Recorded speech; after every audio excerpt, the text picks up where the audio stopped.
Hello everyone. As I've promised in the previous video, today I'm going through the steps of creating a bootable Tails USB flash drive. The process is fairly simple. First, go to the official Tails.net website, which is already opened as you can see. Here, you can find all the information about the Tails project, the documentation, installation instructions for different operational systems, and even get support. Now, click the button that says Install Tails, which is located on the top of the screen. Here, you're asked to pick the OS you're using, which is Windows in my case, but the installation is very similar on every other OS. As you can see here, the minimal requirements are pretty much nothing: a USB flash drive with at least 8 GB of memory, 2 GB of RAM, and a Windows 7 or later. Even your smart fridge will be able to run it.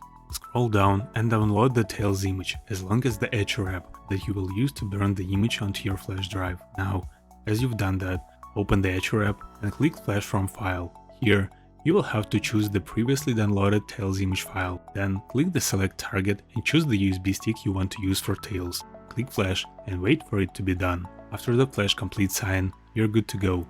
Boot into your USB drive by restarting your PC and opening the boot menu.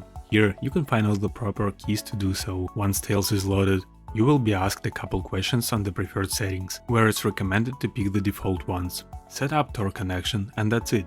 Enjoy your fully anonymous system.